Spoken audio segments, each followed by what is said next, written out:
James Hydrick, martial arts instructor. Believed by many to be the world's leading psychic.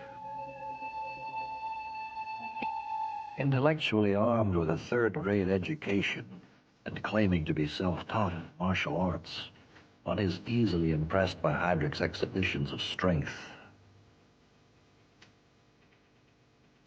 Cat-like agility. Power unleashed in a blow from only 1 inch.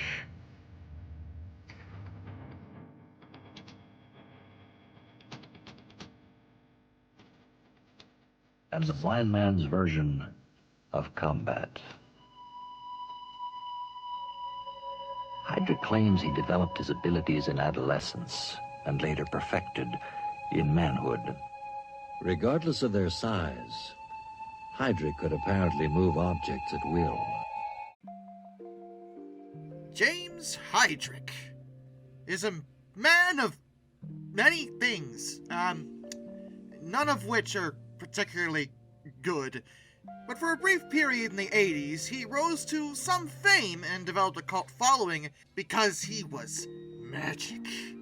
Well, not exactly magic. He claimed he was able to perform acts of telekinesis. Oh, yes, he can make things move with his mind. Absolutely phenomenal, and he would demonstrate it on several nationally syndicated shows, and his followers would show up and pay for classes from him at his karate studio. Now, as you can imagine, Hydrick wasn't actually psychic, in any way. He's not the kind of psychic that claimed to be able to see the future or read minds. It really was just the telekinesis thing. But of course, that wasn't true. He couldn't do that at all. He was a complete fraud. And lying about supernatural powers is one thing, but if Hydrick had only done this, I mean, he wasn't incorrectly trying to solve crimes and ruining actual victims' lives or anything through his claims. He was just being a lying liar face about being able to move a pencil. So, you know, it's not a good thing, but, like, we can move on from this. But then he would wind up in jail. And it wasn't even the first time, for being just the worst. But we'll get to that. James Hydrick was born in South Carolina to Billy Hydrick and Lois Hydrick. His father, Billy, was 36 years old when James was born, and his mother, Lois, was just 13. Oh, it's gonna be one of those videos, is it? Okay, alright, that's great. So, already this is starting off just awful in every way, but okay. On top of being a predator, his father was also abusive. James would claim that he only started learning karate at the age of 6 to protect himself from his dad after he had witnessed one of his brothers being beaten to death. I couldn't find any verification if his brother had actually died in this regard, but I do believe that his father was legitimately abusive because both James and his other siblings would live in a series of foster homes and orphanages because of the terrible treatment that he suffered underneath his just disgusting dad. So, based on all of this, honestly, James Hydrick never really had a chance. It's probably the only part of his story where I can be at least a little bit sympathetic, because when all your life you spend surrounded by abuse, some people don't know anything else. True, there are cases of individuals being able to overcome this, but a lot of people don't, and they remain in an abusive cycle. Before he was even 20 years old, in 1977, Hydrick was convicted of both kidnapping and torture and thrown in jail. But he was actually really good at escaping. He broke out of jail 3 separate times. He managed to kick through a concrete wall in a Georgia jail, he broke through some gates at a South Carolina prison, and in 1982, he pole vaulted over a fence at a state prison in Utah. So, yeah. It wasn't until the 80s, however, that he rose to his cult fame, when he was out of jail, obviously. For one thing, he was legitimately good at karate. That was a martial art that he had actually learned and was legitimately proficient in. So when it comes to that part of the story, he wasn't lying. And at first, he would utilize his talents for sleight of hand tricks. But they were just that, tricks. And they were neat, but Hydrick quickly realized that if he told people he was doing stuff supernaturally, not admitting they were tricks, people were way more wowed by him, because, well, they couldn't figure out how he would have done it. When he was admitting that it was just a trick, they were like, oh yeah, that's neat. But when he says, oh, actually, I'm psychic, they were like, oh my goodness, magical martial arts, man! Because people are friggin' idiots. Pretty much every trick centered around the psychokinesis element, where he could move objects with his mind. Behold, the ultimate power of the human mind, unlocked by James Hydrick, psychokinesis master!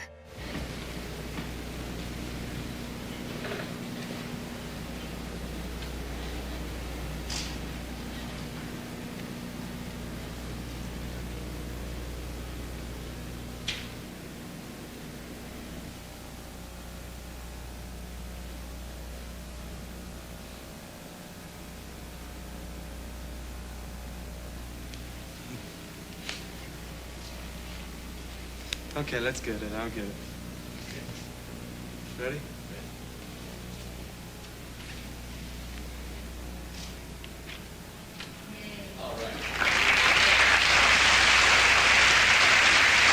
Look on and all, mere mortals! James Hydrick would be able to read the entire Harry Potter series without touching a single page. Bro is a master of Wingardium Leviosa. It's Leviosa. He would be able to demonstrate these abilities nationally on an episode of That's Incredible, an American reality show that aired on ABC from 1980 to 1984. The show's theme was literally people coming on and demonstrating really cool things. Sometimes they were physical feats of amazing prowess, but on other occasions they were more like Hydrick, where they were doing something allegedly paranormal, when no, you're not. He got away with it on That's Incredible, but when he showed up on That's My Line, things got a bit awkward for him. That's My Line was a CBS reality production, and it was somewhat similar to That's Incredible. It was hosted by the legendary Bob Barker. But the writers of That's My Line were a little suspect when it came to Hydrick. The tricks seemed so simple. I mean, one of them had to do with putting a pencil on the edge of a table and he could make it spin with his mind, because that's very useful. And within his own martial arts studio, he would demonstrate other abilities. He would instruct his students to lay on the ground and concentrate. After a few moments, they themselves were able to make the large boxing bags that were hanging from the ceiling swing with their own minds. Also, Hydrick said that he had learned to make himself invincible. He invited them to hit him in the stomach, squeeze his neck, and attack him in various ways. He could resist and felt no pain, because as it turns out, someone who is an expert at karate is actually really good at self-defense. Interesting. Must be magic. Due to all of this, the That's My Line writers contacted James Randi, who I feel like comes up in like every single one of these pretending to be magic stories. As we've gone over before, James Randi was a former stage magician, but he rose to fame by being a professional debunker. He would prove that people like Hydrick were lying about their abilities using, frankly, mostly common sense.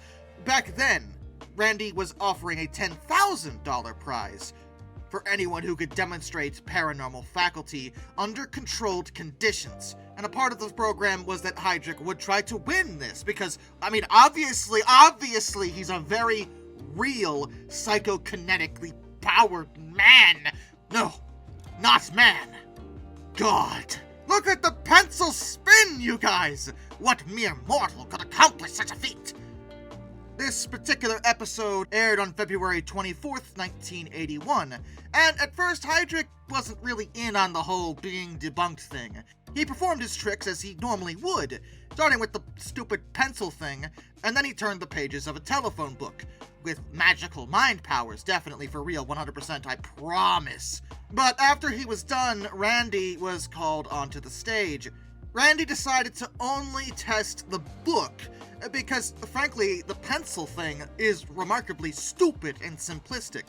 Hydrick was doing an incredibly easy trick, where if you balance a pencil in such a way on the edge of a table, any kind of minor influence was sufficient to make it move, because friction was minimized. He would simply exhale, blow quietly, with his mouth, blowing air, and do it that way. That's all he was doing every single time. Randi would follow up this claim about the pencil and do the trick himself. Easily. Because it's not hard. You could probably do it at home right now if you wanted to. But Hydrick did agree to proceed with the second test. Though he did this before he asked what kind of restrictions he was under. What was his control for the experiment? Randi had a very simple approach. Because he believed, and he was correct, that Hydrick was blowing, all he did was dump some styrofoam flakes from a jar and put them around the telephone book.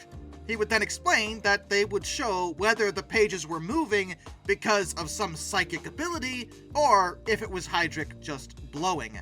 Hydrick also had another way of doing the trick, which he utilized in the past. He would just move his hand in a specific way and move the air that way. It was harder, but he had been called out about possibly blowing in the past because at least one interviewer heard him. So he did it the other way and convinced that interviewer, but that wasn't going to work on Randi. This is of course a problem for Hydrick because he literally can't do the trick utilizing either method without actually moving the styrofoam. He paced about for about, 90 minutes. This was cut from the program because that's ridiculous, and the audience was even allowed to go for refreshments while Hydrick continued to try in vain to figure out a way out of this. But he never did.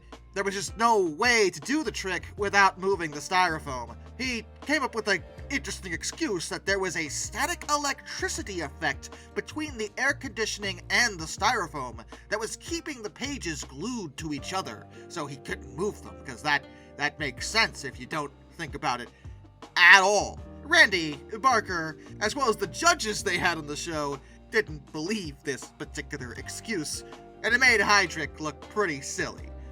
But the debunking wasn't finished. Randi had finished him on a national level, but he still had his loyal cult following at his studio. He could still make money off of pretending, because they still wanted to believe. So a different magician, named Danny Corum, decided to debunk him as well. He'd also figured out that Hydrick was just blowing, but decided to prove it by meeting multiple times with Hydrick for demonstrations. Once he convinced Hydrick to transfer his power to him. Ooh! Though he learned how to do the trick himself, so he demonstrated when Hydrick wasn't really expecting it on a banknote that was underneath an aquarium.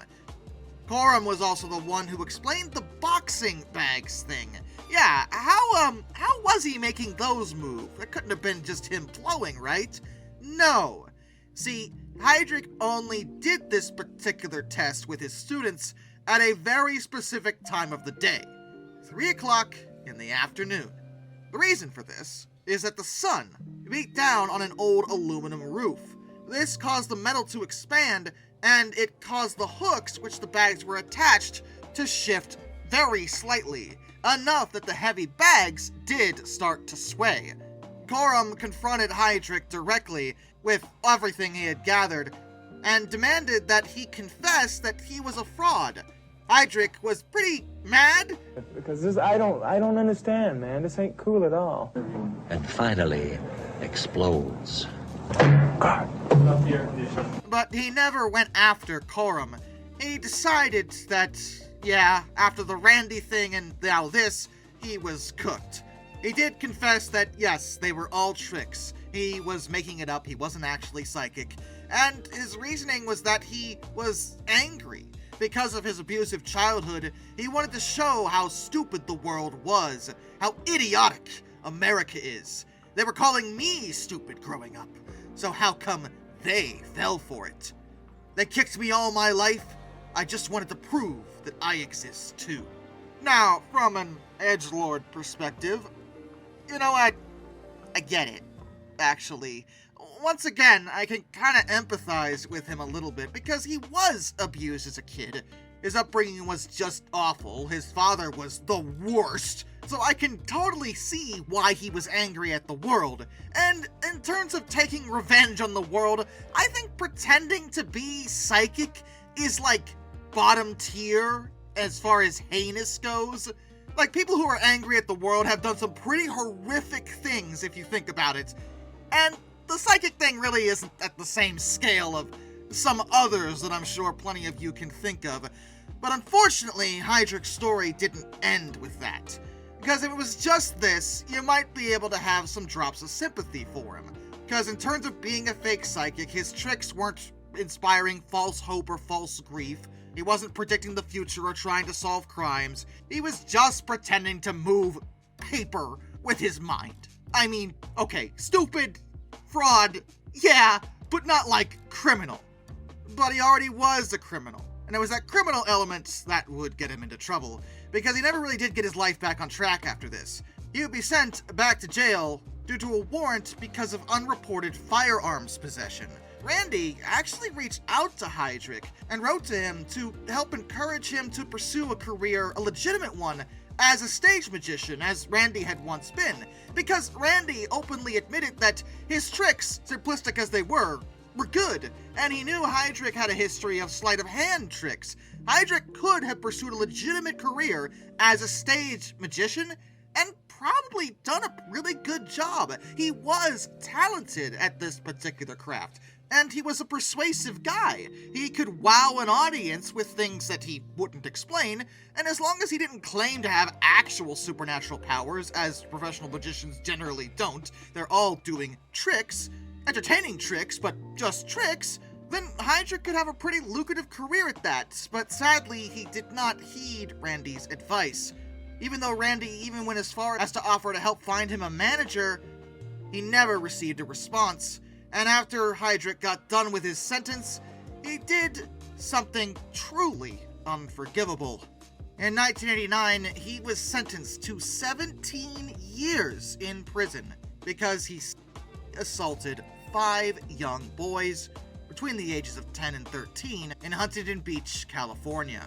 He was 30 years old by this point, and he agreed to a plea bargain. By pleading guilty, prosecutors agreed not to seek the maximum 33-year sentence that this horrific act usually entails. Because of this, the victims did not have to come in and testify. Though the sentence was for 17 years, he would be eligible for parole after 8.5. However, that would also pretty much never happen. He would serve his sentence out, but afterwards he was remanded to the Atascadero State Hospital for psychiatric evaluation and treatment under California's violent predator law, and is described by his doctors as an extremely difficult patient who allegedly suffers from pedophilia, and he's also been diagnosed with antisocial personality disorder. Hydrick did petition for release from the hospital in May of 2013, but that trial resulted in a hung jury. As of 2021, he is no longer at Atascadero State Hospital, but he is at the Coalinga State Hospital. Either way, he's not going anywhere. So that's how the story ends. Sadly, not as a tale of a fake psychic who turned his life around, but an abused kid who became a fake psychic and then became a horrific criminal, spending the rest of his life locked up in a mental institution. Sometimes there just isn't a positive spin to be found, except perhaps saying that it's unlikely he'll ever hurt anybody ever again. And with that, a special thank you to all my underwater train finders, Some Dude 267, Benjamin Owens, Anzac A1, Jack Parsons Railroad Videos, Lord Off 444, Isurfer 1405, Charles Kwiatkowski, Matt Weaver, Tom Red Lion, Ennis Productions 8104, Wheeljack 8401, Rescues Greyhounds, Josh Johnson, Killer Brainwaters, Perez Drenton, Master of None, Travis Delinsky, JBL Explorers, Tommy Rossini, Ben McCullough, Panzer Kitsune 131-232, Mark Holding, Mr. Terevel, Hayden DeGrow, Bad Train Puns Are Best, Kurt Forkham, Harry, Drew Debris, George Kenny, Kevin Wood, Hendrick Motorsports Fan 5, Hannah Bird, Duraushi, William Nemo, Dr. Racer78, Shimasu, Metal for Life Guy, Andrew Bowen, Crimson Rose, Ryan Wehofer, Zintac M, Boss K, Orange Glass, Andy, Ohio Trucker 1, Windy City Rails, John Videola, Extra Special J, Bob Condirk, Jared Brussel, Daryl Williams, DE Ultra, Connor Hahn,